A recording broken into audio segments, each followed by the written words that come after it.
खुश रहो विनीता। क्या हुआ? तबीयत ज्यादा खराब है। रो मत विनीता, मैं समझ सकता हूँ तुम्हारे दुख को, लेकिन विनीता एक खुशी की बात मैं तुमसे बताना चाहता हूँ, मेरी बात सुनो।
चिंता करने की कोई बात नहीं है, मैंने होली का इंतजाम कर लिया।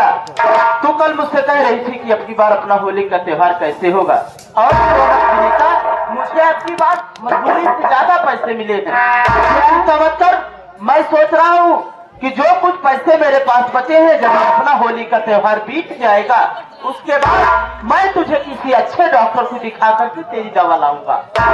लेकिन स्वामी, मैं भी कुछ कहना चाहती हूँ। क्या कहना चाहती है तू? मेरी बात बोल बेटा।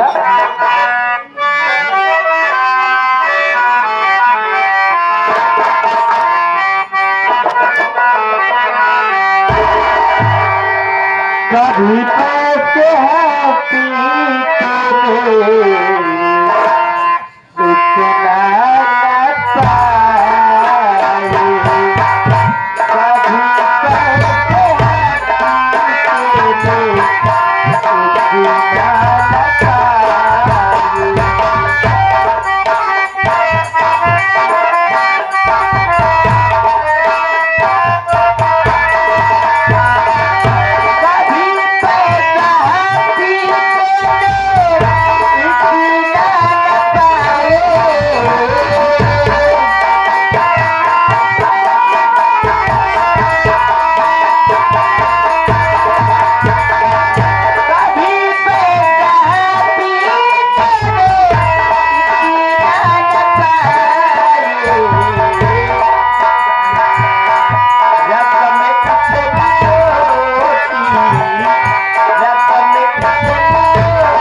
आपसे भी इतनी मोटी रकम कभी नहीं पाए स्वामी। लेकिन क्या बात है स्वामी, आज 2 दिन बाद घर आ रहे हो।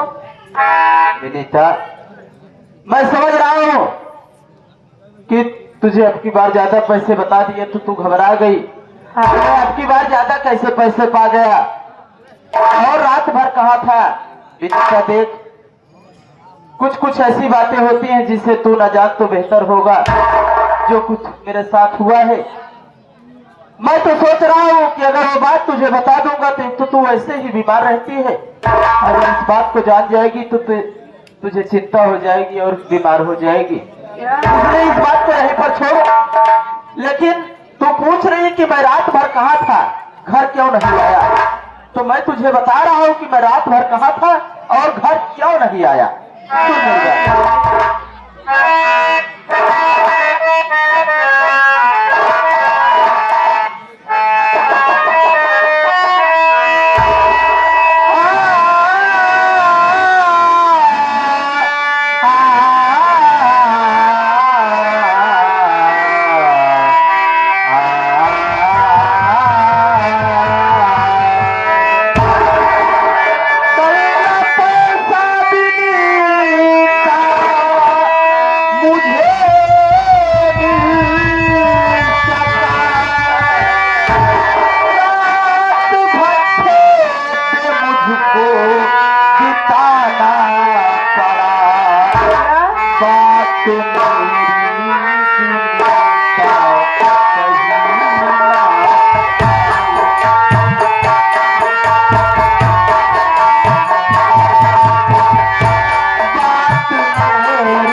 मजदूरी मिल गई लेकिन मुझे मेरी मजदूरी नहीं मिली।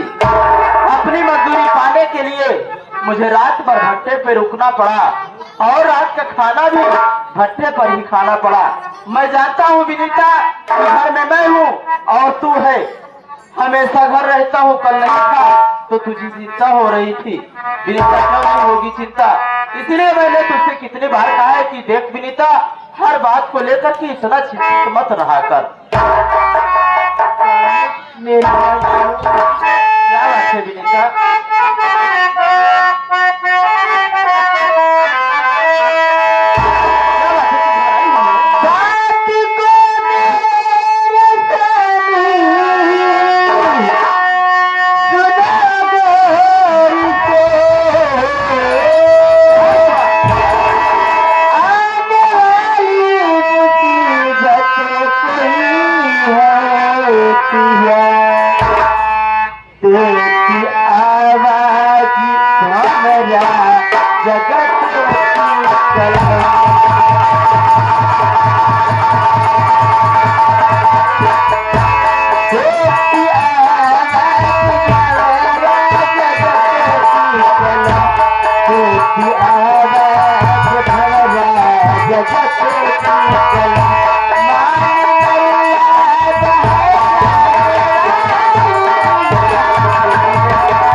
देखी थी कि अपने घर में कुछ अनर्थ होने वाला। देख विनीता, तू स्वप्न को देख करके भाग गई है, घबरा गई है। मैं जानता हूँ औरत है तू, औरत के दिल वैसे भी बहुत नाजुक होता है, बहुत कोमल होता है। कभी कभी स्वप्न की बात सच होती है, बाकी स्वप्न की बात झूठी होती है। विनीता, ये सब बातें क्यों चिंता पाल करके बैठी?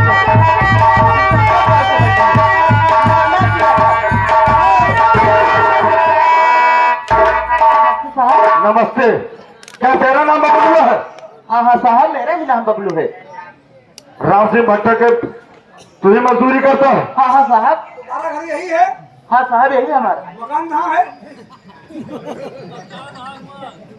हर साल मैं तुमसे कुछ जानकारी चाहता हूँ, सही सही बताना। जी साहब। नहीं मार मार के हड्डी पुतली के साथ बोल साले। नहीं नहीं साहब। सुन मेरी बात।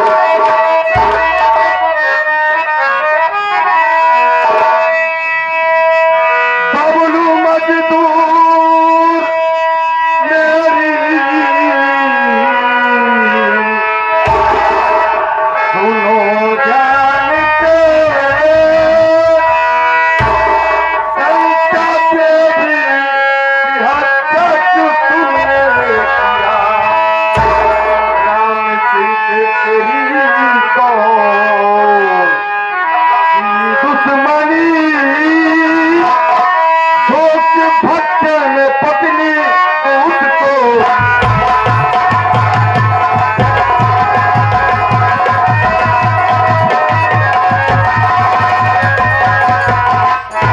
कैसे बताना साले नहीं मार मार के हड्डी बदले करते हैं साले। ये आप क्या कह रहे हैं साहब? साफ साफ बयान दे। कहाँ बयान दो? बयान साले। संता देवी की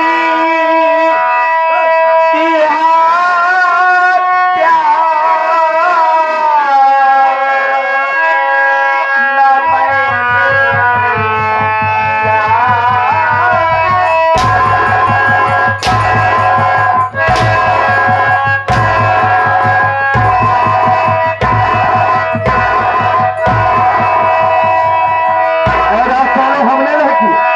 हो साले।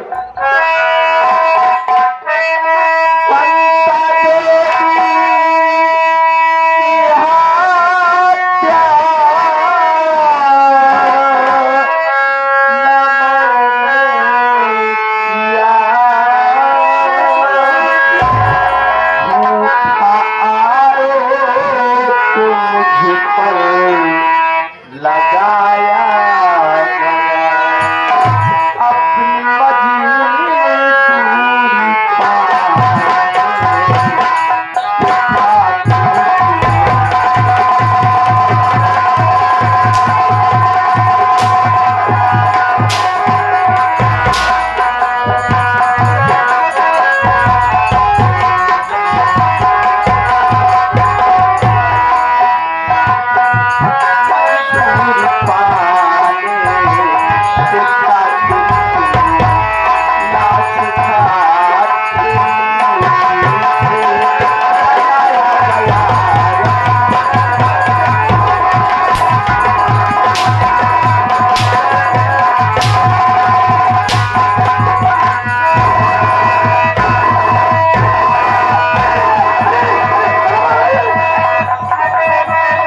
हम कानून और भान सबूत देते हैं।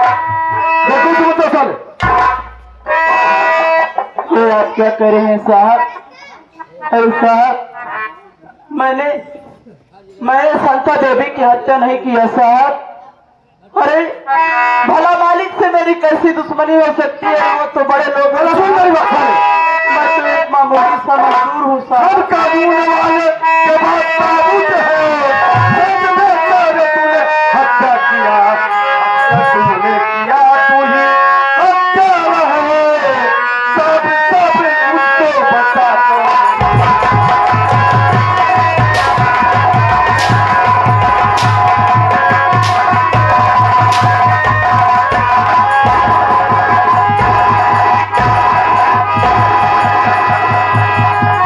हम कानूनी वाले साले देखो समझते साले। हत्या भी गया का साले छूटा है क्या लगा कर? क्या साले? चौकीदार इसको ऐसे नहीं विश्वास होगा। सबूत दिखाओ साले को। क्या साले? अरे बबलुआ, सोच रहा हम लोगों ऐसे खाली हाथ आए? साले तू भट्ठे में उसकी पत्नी झोंक दिया, हम लोग पूरा साबुत लेके आए हैं। ठीक है? तब विश्वास होगा ना? दिखाओ साले को। देख देख ये कौन है लुंगी पहना है? शर्ट और लुंगी कौन पहना है? तू है ना? और गोरा कौन होता है? मैं लाता हूँ। गोरे मिलास को कौन होता है? हौसले के साथ क्या झूठ होता है? चौकीदार साहब चौकीदार सच है साहब, जाने दो, हथकड़ी दो उठा। ये सच है साहब कि मैंने उस लाश को भट्टे में डाला है साहब, लेकिन इसके पीछे मेरी मजबूरी, मेरी गरीबी है साहब। क्या मजबूरी है साले? साहब हम कानून वालों का सबूत चाहिए, तुम्हारी मजबूरी में देखने नहीं आओ साले। साहब हाँ साले हथकड़ी। उस रात साहब मैं भट्टे पर काम करने के लिए गया था साहब, हाँ वो साले। और हफ्ते में सबकी मजदूरी मिलती है। हफ्ता पूरा हुआ था, मालिक साहब सबको मजदूरी दे दिए, लेकिन जब मेरी बारी आई तो मुझसे बोले कि बबलू आज तुझे तेरी मजदूरी नहीं मिलेगी। मैंने कहा कि मालिक मुझे पैसों की जरूरत है, तो मुझसे बोले कि बबलू तू अगर अपनी मजदूरी चाहता है तो आज रात भट्टे पर रुक जा। साहब मैं रात भट्टे पर रुक गया साहब, और जब रात हुई तो अचानक मालिक साहब बोरे में कुछ भर करके मेरे पास लाए। मुझसे बोले कि बबलू तू इस बोरे को भट्टे में डाल दे। तो मैंने मालिक से पूछा कि इसमें क्या है? मालिक साहब बोले कि इसमें लाश है। साहब जब मैं लाश का नाम सुना तो मैं घबरा गया, डर गया। मैंने साथ साथ कह दिया कि नहीं नहीं मालिक मैं ऐसा काम नहीं करूंगा। लेकिन साहब उसी वक्त मालिक साहब मेरे सीने पर अपनी राजा तान दिए और मुझसे बोले कि बबलू अगर तू इस लाश को भट्टे में नहीं डालेगा तो तुझे जान से मार दूंगा और इसी लाश के साथ साथ तुझे भी डाल दूंगा। साहब मेरी मजबूरी को समझो साहब, मरते क्या न करता। मैं मजबूरी में आकर के उस लाश को भट्टे में डाला साहब। ओ माय गॉड,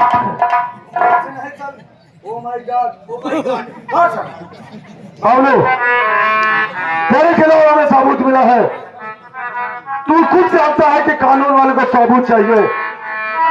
चौकीदार अच्छा ये बता साले ये लड़की कौन है? मेरी पत्नी है साहब। दो साल 2 मिनट टाइम है, जो बात करना रहता है इधर साले के साथ।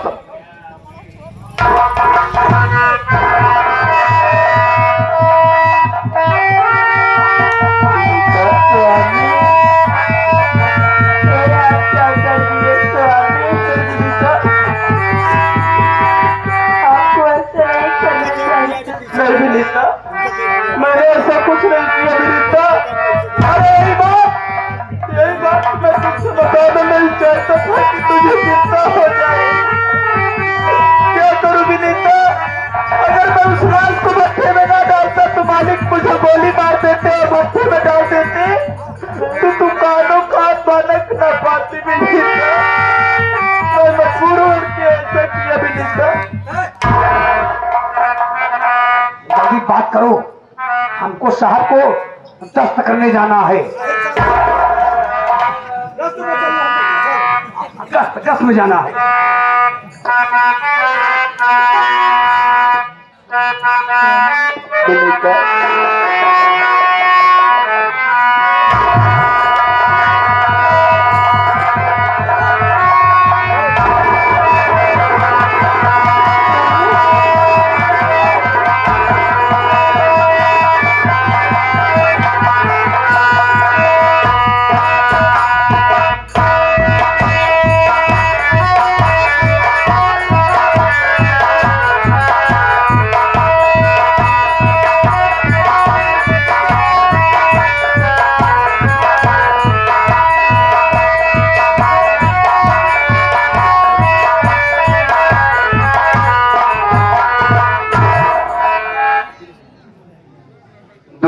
से आए हुए समस्त नौटंकी दर्शक बंधुओं को मैं अपने पूरी पार्टी सहित मिलकर के साथ ही साथ हमारे मशहूर संगीत लेखक माननीय श्री भावना जगत कबीर जी की तरफ से सभी साथियों को प्रणाम करता हूं। साथियों में आप सबको संगीत की तरफ ले चलता हूं। मैं कौन हूं, मेरा नाम क्या और मैं रहने वाला कहां का हूं। साथियों मेरा नाम पिंटू है, मैं इसी ग्राम सभा सालिकपुर का रहने वाला हूं। मेरे बाबूजी का नाम श्री राम सिंह भट्टा मालिक। हमारे बाबूजी बहुत अमीर आदमी, हमसे बड़े हमारे बड़े भैया हैं बड़े भैया का नाम श्री मंगल सिंह है। बड़े भैया का विवाह हो गया, शादी हो गई। भाभी हमारी घर में आई हुई है। हमारी भाभी माँ का नाम श्रीमती रीता है। हमारी माँ इस दुनिया में नहीं है साथी। हमारी माँ को मार दिया गया। हमारी माँ को मारने वाला और कोई नहीं बल्कि हमारा बाप राम सिंह खुद है।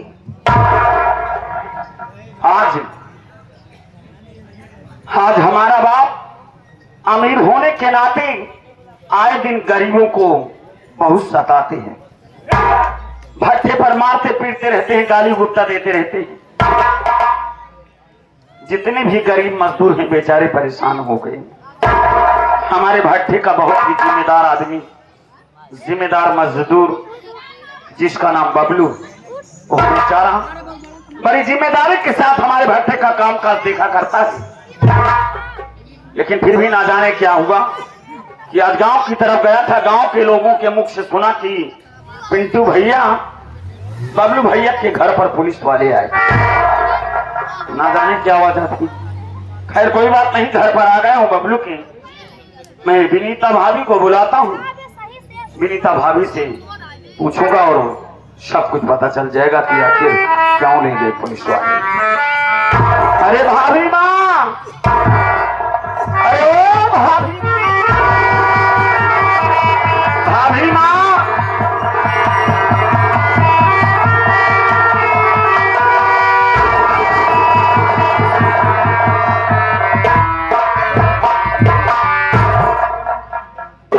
भाभी माँ, आपके आंखों में आंसू। मेरी बात को सुनो, मैं आपसे कहना चाहता हूँ।